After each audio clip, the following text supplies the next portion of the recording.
इनकी पूजा करेंगे तो पछताएंगे, जीवन व्यर्थ हो जाएगा सिद्ध।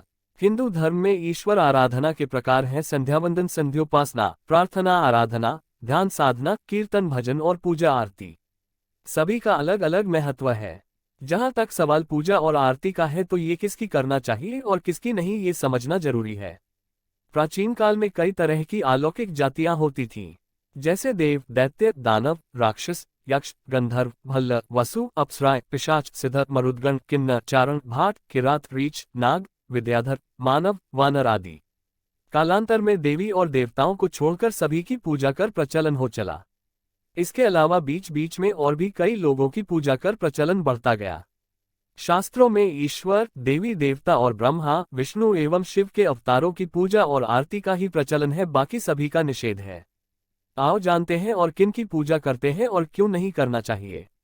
अधिकतर हिंदू ईश्वर, परमेश्वर, ब्रह्म या भगवान को छोड़कर तरह तरह की प्राकृतिक एवं सांसारिक वस्तुएं, ग्रह, नक्षत्र, देवी देवता, नाग, नदी, झाड़, पितर और गुरुओं की पूजा करते रहते हैं। निश्चित ही यह उनके मानसिक पतन का उदाहरण ही है। भटके हुए और धर्म को नहीं जानने वाले लोग ही दरगाह, समाधि और सड़क के किनारे बैठे भैरू, पाल्या आदि महाराज के यहाँ माथा टेकते फिरते हैं। 1. पाल्या महाराज। आजकल बहुत से लोग सड़क किनारे के पाल्या महाराज को पूजने लगे हैं।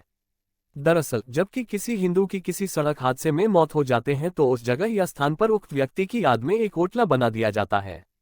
उस पर एक पत्थर रखकर उसे सिंदूर से पोत दिया जाता है। मृतक के परिजन कुछ वर्षों तक वहां उसकी बरसी या तिथि पर अगरबत्ती आदि लगाने आते रहते हैं। बाद में ये सिलसिला बंद हो जाता है तो स्थानीय लोग इसे भैरू महाराज का स्थान मानकर वहां पूजा अर्चना शुरू कर देते हैं। कालांतर में सड़क किनारे के ऐसे कई स्थान अब मंदिर का रूप ले चुके हैं।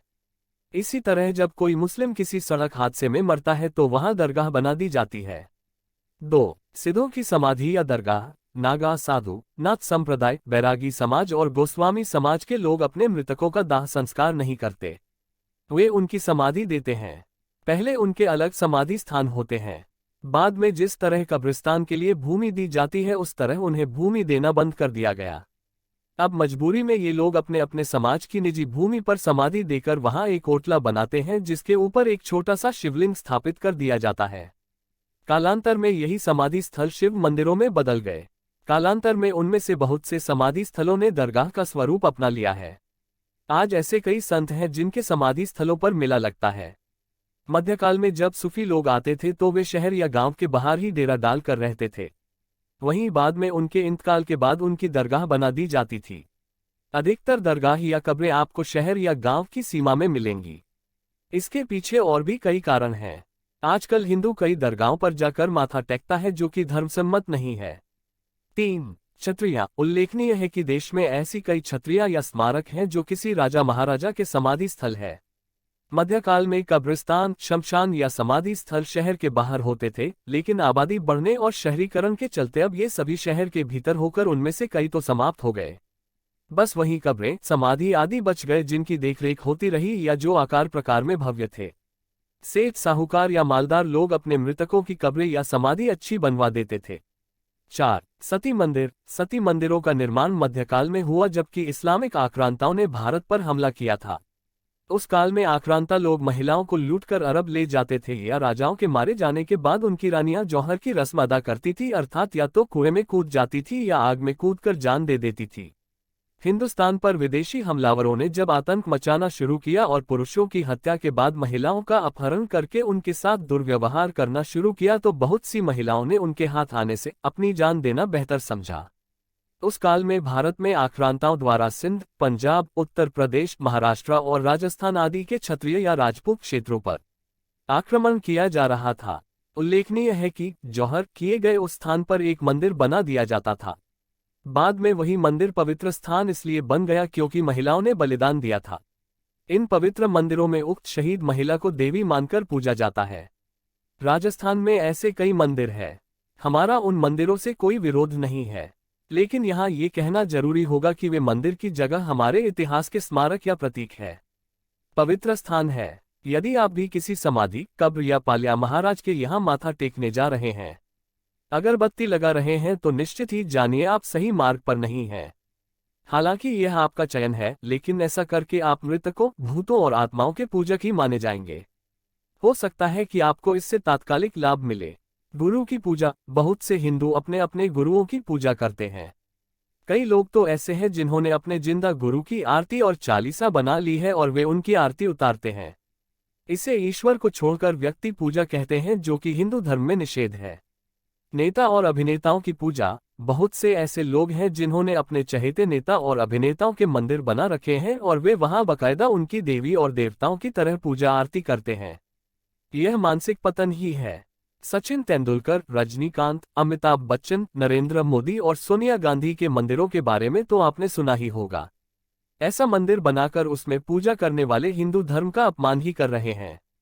अन्य पूजाएं। आपने कर्ण पिशाचिनी का नाम तो सुना ही होगा। यह कोई देवी नहीं है। पिशाचिनी पूजा या साधना में कर्ण पिशाचिनी, काम पिशाचिनी आदि का नाम प्रमुख है। पिशाच शब्द से यह ज्ञात होता है कि यह किसी खतरनाक भूत या प्रेत का नाम है। ये पूजा या साधनाएं भी तंत्र के अंतर्गत आती है। इसके अलावा योगिनी, सिद्धर, चारण, पितर, ग्रह नक्षत्र, यक्ष और यक्षिणी, अप्सरा, वीर या बीर, गंधर्व, नाग, किन्नर, नायिका, डाकिनी, शाकिनी, विद्याधर, सिद्धर, दैत्य, दानव, राक्षस, गुहमक, भूत, वेताल, अघोर और रावण आदि की भी लोग पूजा करते हैं, जो कि अनुचित है। क्यों नहीं करते उपरोक्त की पूजा या आरती? हिंदू धर्म में मृतकों, भूतों की उपासना करने को तामसी, निकृष्ट बताया है और केवल ईश्वर की शरण में जाने को कहा है। भूतान प्रेत गणांश्चादि यजन्ति तामसा जना, तमेव शरण गच्छ सर्व भावेन भारतः गीता 17:4-18-62। अर्थात भूत प्रेतों की उपासना तामसी लोग करते हैं। हे भारत, तुम हर एक प्रकार से ईश्वर की शरण में जाओ। जो सांसारिक इच्छाओं के अधीन है, उन्होंने अपने लिए ईश्वर के अतिरिक्त झूठे उपास्य बना लिए हैं। वह जो मुझे जानते हैं कि मैं ही हूँ, जो अजन्मा हूँ, मैं ही हूँ जिसकी कोई शुरुआत नहीं और सारे जहां का मालिक हूँ। भगवद गीता। भगवान कृष्ण भी कहते हैं, जो परमात्मा को अजन्मा और अनादि तथा लोकों का महान ईश्वर तत्व से जानते हैं, वे ही मनुष्यों में ज्ञानवान है। वे सब पापों से मुक्त हो जाते हैं। परमात्मा अनादि और अजन्मा है, परंतु मनुष्य, इत्र, जीव जंतु तथा जड़ जगत क्या है? वे सब के सब न अजन्मा है न अनादि। परमात्मा बुद्धि, तत्व ज्ञान, विवेक, क्षमा, सत्य, दम, सुख, दुख, उत्पत्ति और अभाव, भय और अभय, अहिंसा, समता, संतोष, तप, दान, कीर्ति, अपकीर्ति, ऐसे ही प्राणियों की नाना प्रकार की भावनाएं परमात्मा से ही होती है। भागवत गीता 10:3-4-5। व्याख्या। अर्थात भगवान कृष्ण कहते हैं कि जो मनुष्य उस परमात्मा को अजन्मा और अनादि अर्थात जिसने कभी जन्म नहीं लिया और न ही जिसका कोई प्रारंभ है तो अंत भी नहीं, तब वह निराकार है, ऐसा जानने वाले तत्वज्ञ मनुष्य ही ज्ञानवान है। ऐसा जानने या मानने से ही सब पापों से मुक्ति मिल जाती है। परंतु मनुष्य, जीव जंतु और दिखाई देने वाला यह समस्त जड़ जगत ईश्वर नहीं है, लेकिन ये सब ईश्वर के प्रभाव से ही जन्मते और मर जाते हैं। इनमें जो भी बुद्धि, भावनाएं, इच्छाएं और संवेदनाएं होती है, वह सब ईश्वर की इच्छा से ही होती है। यान्ति देवव्रता देवान् पितृन्यान्ति पितृव्रता भूतानि यान्ति भूतेज्या यान्ति मद्याजिनोपि माम। गीता अध्याय 9 श्लोक 25। भावार्थ। देवताओं को पूजने वाले देवताओं को प्राप्त होते हैं, पितरों को पूजने वाले पितरों को प्राप्त होते हैं, भूतों को पूजने वाले भूतों को प्राप्त होते हैं और मेरा परमेश्वर का पूजन करने वाले भक्त मुझको, परमेश्वर को ही प्राप्त होते हैं। इसीलिए मेरे भक्तों का पुनर्जन्म नहीं होता। इस चैनल में ज्ञान का खजाना है, जो अधिकांश ज्ञान और जानकारी प्रदान करता है, जो किसी व्यक्ति के लिए खुद को सही ढंग से समझने और उनके आसपास की दुनिया को समझने के लिए महत्वपूर्ण है। जीवन के बारे में आपको जो कुछ भी जानने की जरूरत है वो इस चैनल में है, लगभग सब कुछ। इस चैनल को अपने दोस्तों रिश्तेदारों में शेयर करें और सब्सक्राइब, लाइक, कमेंट भी करें। हर हर महादेव। ओम नमः शिवाय। ओम नमो भगवते वासुदेवाय।